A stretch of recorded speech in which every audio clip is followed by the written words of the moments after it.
ಇದು ಸುಬಾಬಲ್ ಸಸ್ಯ.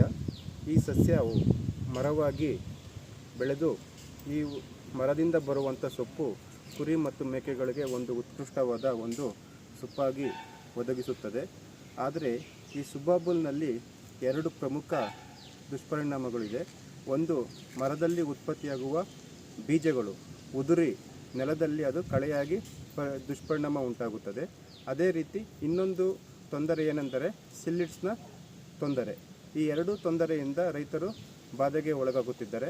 ಆದ್ದರಿಂದ ಈ ನಾರಿ ಸಂಸ್ಥೆ ಮಹಾರಾಷ್ಟ್ರ ಒಂದು ತಳಿಯನ್ನು ಅಭಿವೃದ್ಧಿಪಡಿಸಿದ್ದಾರೆ. ಅದು ನಾರಿ ನಿರ್ಬೀಜ ಅಂತ.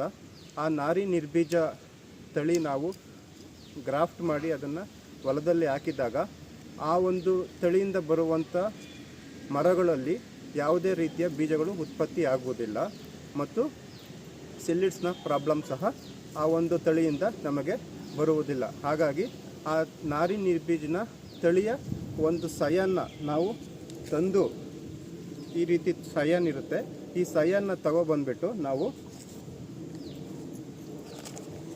ಏನು ಮೂಲ ಸುಬಾಬುಲ್ ಗಿಡ ಇರುತ್ತೆ ಸಸಿ, ಆ ಸಸಿಗೆ ನಾವು ಈ ಸಯನ್ನ ನಾವು ಕಸಿ ಮಾಡಿದಾಗ ಇದರಿಂದ ಬರುವಂಥ ಒಂದು ಮರ ಏನಿರುತ್ತೆ ಆ ಮರದಲ್ಲಿ ಯಾವುದೇ ರೀತಿಯ ಬೀಜ ಉತ್ಪಾದನೆ ಆಗುವುದಿಲ್ಲ ಮತ್ತು ಮುಂದಿನ ದಿನಗಳಲ್ಲಿ ಅದು ಕಳೆಯಾಗಿ ಅದು ಹೊಲಗಳಲ್ಲಿ ಹಬ್ಬುವುದಿಲ್ಲ. ಅದೇ ರೀತಿ ಸಿಲ್ಲಿಡ್ಸ್ನ ತೊಂದರೆಯೂ ಸಹ ಆ ಒಂದು ಮರಗಳಿಂದ ನಮಗೆ ಸಿಗುವುದಿಲ್ಲ.